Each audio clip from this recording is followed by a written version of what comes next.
Hi friends, this is Swapna. Welcome back to our channel smart Telugu house wife. ఈరోజు వీడియోలో మీకు నేను recent టైమ్స్లో తెలుసుకున్న ఒక సీక్రెట్ మీతో షేర్ చేస్తాను. అది మీకు చాలా చాలా యూస్ఫుల్ అయ్యే సీక్రెట్. ఏంటి అని తెలుసుకోవాలంటే వీడియోని లాస్ట్ వరకు అయితే స్కిప్ చేయకుండా వాచ్ చేయండి, మధ్యలో చెప్తాను. అండ్ ఇది వచ్చేసి నేను రీసెంట్గా కొనుక్కున్నటువంటి ఒక శారీ మీద కుట్టించుకున్నటువంటి బ్లౌజ్ అనమాట. సో దసరా వస్తుంది కదండి, సో పండుగ రోజు వేసుకోవచ్చు అని చెప్పేసి తీసుకున్నాను. ఆ శారీ వేసుకున్న రోజున మీకు శారీ డీటెయిల్స్ అయితే చెప్తాను. ఈ క్లాత్ వచ్చేసి శారీలో వచ్చినటువంటి బ్లౌజ్ పీసే కట్ చేసి దాని మీద ఈ విధంగా ఎంబ్రాయిడరీ వర్క్ చేయించుకొని నేను స్టిచ్చింగ్ చేయించుకున్నానండి. మీకు మొన్న చెప్పాను కదా విఆర్ టైలర్స్ లక్ష్మి గారని, సో ఆవిడ దగ్గరే కుట్టించుకున్నాను. తను స్టిచ్చింగ్ రిలేటెడ్ వీడియోస్ చేస్తూ ఉంటారు. మీకు ఎవరైనా ఇంట్రెస్టెడ్ ఉంటే తన ఛానల్ చెక్అవుట్ చేయండి, విఆర్ టైలర్స్ అని ఉంటుంది. సో ఇది ఆ శారీ అయితే. బై ద వే శారీ ఎలా ఉంది ఏంటి అనేది నాతో కామెంట్ సెక్షన్లో చెప్పండి. అండ్ ఈరోజు మీకు ఒక మంచి హెల్దీ రెసిపీ కూడా చూపిస్తాను. రెసిపీ చూస్తూ నేను తెలుసుకున్న సీక్రెట్ ఏంటనేది మీతో చెప్తాను. అంతకంటే ముందు నేను ద ఇండస్ వ్యాలీ నుంచి తీసుకున్న డీప్ ఫ్రై ప్యాన్ అయితే మీతో షేర్ చేస్తున్నాను.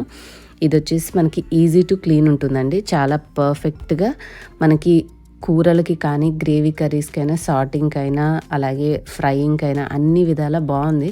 అంటే మనకు ఒక షేప్ వాళ్ళు ఎలా డిజైన్ చేశారంటే మల్టీపర్పస్గా వాడుకునే విధంగా ఇచ్చారు. నాకైతే చాలా బాగా నచ్చింది. ఇది ట్రైప్లే స్టెయిన్లెస్ స్టీల్ అవడం వల్ల మీకు నాన్ స్టిక్కీగా పనిచేస్తుంది. చక్కగా డీప్ ఫ్రైస్ చేసుకోవచ్చు, కర్రీస్ చేసుకోవచ్చు, పాస్తాస్, ఇలా మీకు నచ్చిన డైలీ కుకింగ్లో ఇక దీన్ని వాడడం మొదలు పెడితే మనం ప్రతిరోజు అన్ని రెసిపీస్ కూడా దీంట్లోనే యూస్ చేయొచ్చు. అండ్ చాలా నాన్ స్టిక్కీగా ఉన్నాయండి. నేను ఇండస్ వ్యాలీ వాళ్ళు అబ్జర్వ్ చేసిన వరకు చాలా బాగా వస్తున్నాయి కుకింగ్ చేసేటప్పుడు. మనకి 3 లేయర్ థిక్ బాడీ ఉండడం వల్ల ఈ విధంగా ఉంటుంది. అండ్ 100% టాక్సిన్ ఫ్రీ, మీకు ఎటువంటి టాక్సిన్స్ ఉండవు. ఫుడ్ కూడా చక్కగా నాన్ స్టిక్కీగా కుక్ చేసుకోవచ్చు. ఇండక్షన్ మీద, గ్యాస్ మీద వాడుకోవచ్చు. ఇది ఫ్రై ప్యాన్ వచ్చేసి 22.1 సెంటీమీటర్ అనమాట. మనకి లీటర్స్లో చెప్పుకోవాలంటే అప్రాక్సిమేట్గా 1.6 లీటర్ కెపాసిటీ. చాలా అంటే చాలా చాలా నచ్చింది నాకు. రీసెంట్ టైమ్స్లో నేను ఇంతకుముందు తీసుకున్న బుజ్జి కడాయి ఉంది చూడండి, అది కొన్న దగ్గర నుంచి యూస్ చేస్తున్నాను. దాంతో పాటుగా ఇది కూడా ఆసమ్గా ఉంది. ఎంత బాగా వర్క్ చేస్తుందంటే అంత బాగుంది. మీకు స్క్రీన్ మీద మోర్లా స్వప్న అనే కోడ్ చూపిస్తాను. ఆ కోడ్ ఉపయోగిస్తే మీకు వాళ్ళు ఇచ్చేటటువంటి డిస్కౌంట్ కాకుండా అడిషనల్గా 12% డిస్కౌంట్ కూడా వస్తుంది. సో దీనికి సంబంధించిన లింక్ డిస్క్రిప్షన్లో ఇస్తాను. ఆ లింక్ ద్వారా మీరు పర్చేస్ చేస్తే మీకు డిస్కౌంట్ కూడా వస్తుంది. అండ్ ఇవాళ నేను చేస్తానన్న హెల్దీ రెసిపీ ఏంటంటే కరివేపాకు పొడి. లాస్ట్ టైం చేశాను కానీ షూట్ అయితే చేయలేదు. చాలా ఎక్సలెంట్గా కుదిరింది. సో ఈరోజు అది కంప్లీట్ అయిపోయింది. మనం యూస్ చేసుకున్న బ్యాచ్ అయిపోయింది కదా, సో బాగా రోజు అన్నంలో వేసుకొని తినడం వల్ల ఫినిష్ అయిపోయింది. సో ఈసారి ఏంటంటే ఇంకొంచెం ఎక్కువగా చేద్దామని చెప్పేసి, అంటే కరివేపాకు పొడి కాదు, నేను మీకు రెసిపీ చూపిస్తే ఎలా చేస్తున్నాను అనేది అర్థమవుతుంది. దానికి ముందు అయితే కరివేపాకు మొన్న లక్ష్మి గారు ఇచ్చారు ఇది.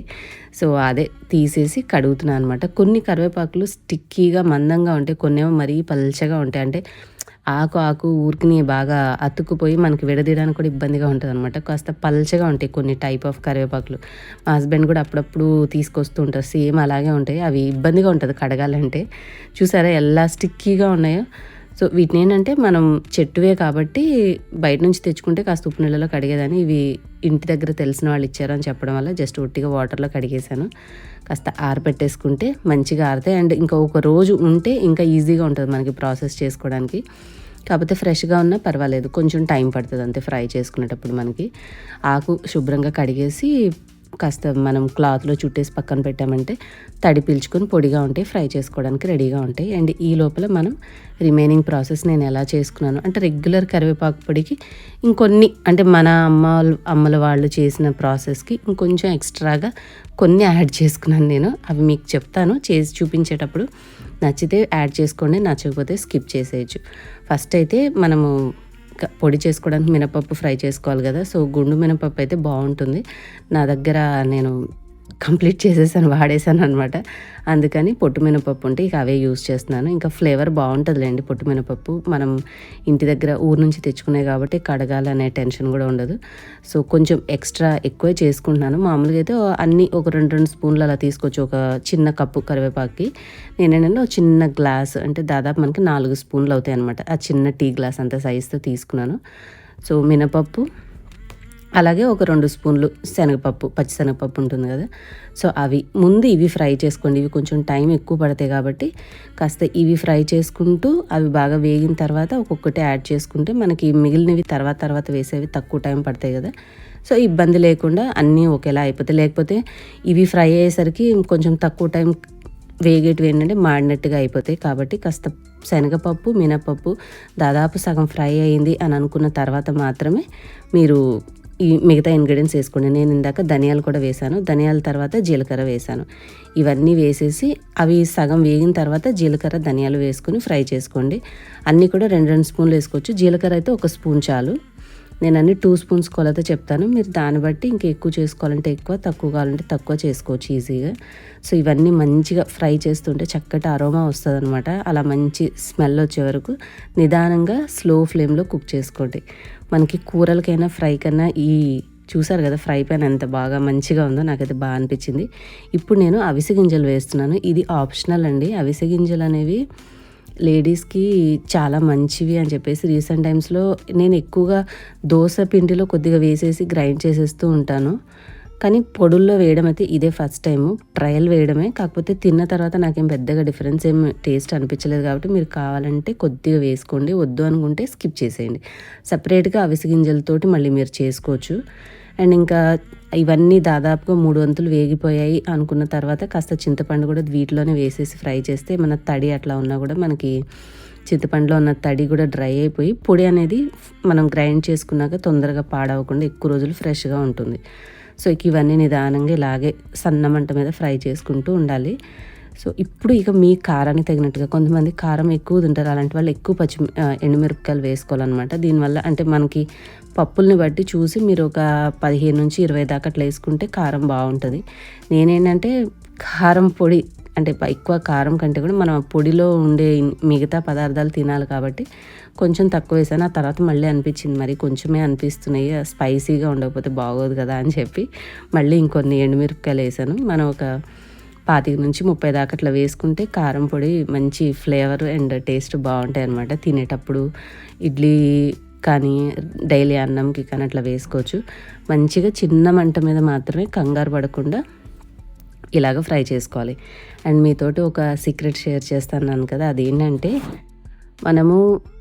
మనకి టైము నడిచే కొద్దీ మంచిగా హెల్తీగా ఎనర్జెటిక్గా ఉన్నన్ని రోజులు మనం నచ్చినవి తింటాం, నచ్చినవి చేస్తాం. దేవుడు ఇట్లా ఏవి రూల్స్ అవి ఫాలో అవ్వము. వన్స్ ఏదన్నా ఒక ఏమంటారు ప్రాబ్లం వచ్చినప్పుడు మాత్రమే మనకి దేవుడి మీద భక్తి అయినా, ఆరోగ్యం మీద శ్రద్ధ అయినా, మన మీద మనకు శ్రద్ధ అయినా వస్తాయన్నమాట. సో అది కొన్ని విషయాల వల్ల తెలుసుకున్న తర్వాత నేనేంటంటే ఎక్కువగా ఆరోగ్యం విషయంలో అంటే మనం ఏంటి హెల్తీగా ఉన్నాము, మనం మంచిగా తింటున్నాం, మనకేంటి అన్నట్టుగా నెగ్లెక్ట్ చేస్తే మనకు తెలియకుండానే మన ఆరోగ్యాన్ని మనమే పాడు చేసేసుకుంటాం అనమాట. సో అది తెలుసుకున్న తర్వాత నేను కొంచెం టైమింగ్స్ ఎక్కువగా నా యూట్యూబ్ మీద పెట్టే వర్క్ని తగ్గించాను అనమాట. అందువల్లే మనకి ఎంగేజ్మెంట్ అనేది తగ్గింది. సో అంతకుముందు పోటీగా బాగా నెంబర్ ఆఫ్ వీడియోస్ చేస్తూ ఉండేదాన్ని. కాకపోతే ఇది ఇండైరెక్ట్గా నా యొక్క హెల్త్ మీద చాలా ఎఫెక్ట్ అయింది. సో అది తెలుసుకున్న తర్వాత కొంచెం జాగ్రత్త పడ్డాను అనమాట. అండ్ ఇప్పుడైతే నేను కొంచెం ఆయిల్ వేసేసి కరివేపాకు కూడా కాస్త క్రిస్పీ, అంటే వేడి మీద ఉన్నప్పుడు మెత్తగానే అనిపిస్తాయండి కాబట్టి మరీ క్రిస్పీ అవ్వవు, చల్లారితే క్రిస్పీగా అవుతాయి. సో అలాగా కరివేపాకు కూడా ఫ్రై చేసేసుకొని కొన్ని వెల్లుల్లి రెబ్బలు కూడా వేసుకొని ముందు నేను ఈ పప్పులు ఏవైతే ఉన్నాయో వీటి వరకు సాల్ట్ వేసుకొని గ్రైండ్ చేసుకున్నాను. ఇదేంటంటే దీంట్లో ఇప్పుడు మనం ఫ్రై చేసుకున్న కరివేపాకు వేసేసి గ్రైండ్ చేసుకుంటే మొత్తం కరివేపాకు పొడి అయిపోతుంది. కానీ నేను సగం ఎక్స్ట్రాగా విడిగా తీసి పెట్టుకున్నాను. ఎందుకంటే మనము మునగాకు కూడా తెచ్చుకొని సేమ్ ఆకును క్లీన్ చేసుకొని ఫ్రై చేసుకుని అది ఈ పొడిలో కలుపుకుంటే మునగాకు పొడి అవుతుంది కదా, ప్రాసెస్ సేమ్ ఉంటుంది. సో ఒక్కటే కొంచెం కరివేపాకుతో అంత కారం పొడి మనం ప్రిపేర్ చేసుకునే బదులు నేను 2 బ్యాచెస్గా డివైడ్ చేసుకొని ఒక దాంట్లో ఈ కరివేపాకు వేసేసుకుని దీన్ని కొంచెం అంటే ఒత్తుగా ఉంటే బాగుంటుంది కదా అనేసి కరివేపాకు వరకు సగం పౌడర్ ఉంచుకున్నాను. మిగతా సగంలో తర్వాత అది మనం విడిగా అలాగే ఉంచుకుంటే ఏమైనా ఫ్రై కర్రీస్ చేసేటప్పుడు పైన చల్లుకోవడానికి టేస్ట్ బాగుంటుంది. లేదు అంటే కొంచెం మునగాకు కానీ ఏదైనా తీసుకొచ్చుకున్నప్పుడు మళ్ళీ అవి ఫ్రై చేసుకుని గ్రైండ్ చేసుకుంటే ఆ కారం పొడిగా రెడీ అయిపోతుంది. సో ఇన్స్టెంట్గా మనకి ఒకటే కాకుండా 2 ఫ్లేవర్స్ తిన్నట్టు బాగుంటుంది కదా. సో అలా ఆలోచించి ఒకేసారి ఎక్కువ క్వాంటిటీ కొంచెం కరివేపాకు యాడ్ చేయకుండా ఇట్లా డివైడ్ చేసుకొని ప్రిపేర్ చేసుకున్నాను.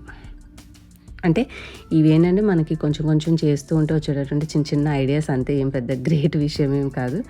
కాబట్టి అలా నేను కూడా నా హెల్త్ బాగా ఎఫెక్ట్ అవుతుంది అని తెలుసుకున్న తర్వాతే కొంచెం స్క్రీన్ టైం తగ్గించలేకపోయినా కనీసం ఎక్కువ టైమింగ్ దాని మీద పెట్టకుండా కొంచెం కంట్రోల్ చేసుకుంటూ తగ్గించాను అనమాట. సో ఎందుకంటే లాంగ్ రన్‌లో మన హెల్త్ బాగుంటేనే మనం మనల్ని చూసుకోగలము, మన ఫ్యామిలీని చూసుకోగలం. లేకపోతే తర్వాత ఎవరొచ్చి మనకు సేవలేమి చేయరు.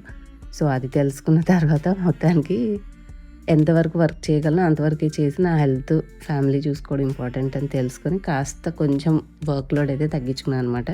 సో అది ఫ్రెండ్స్ నేను తెలుసుకున్నటువంటి హెల్త్ సీక్రెట్ మీతో షేర్ చేశాను. మీరు కూడా ఈ విషయం మీద చాలా జాగ్రత్తగా ఉండి మీరు మీ ఆరోగ్యాన్ని చూసుకుంటూ మీ ఫ్యామిలీని కూడా హ్యాపీగా చూసుకోండి. హోప్ ఇవాల్టి సింపుల్ వ్లాగ్ మీకు నచ్చింది. అలాగే నేను షేర్ చేసినటువంటి ఈ రెసిపీ కూడా నచ్చిందా లేదా అనేది కామెంట్ సెక్షన్లో చెప్పండి. మీరు ఎవరైనా కొత్తగా చూస్తుంటే సబ్స్క్రైబ్ చేసుకోండి. వీడియో నచ్చితే లైక్ చేసి షేర్ చేయండి.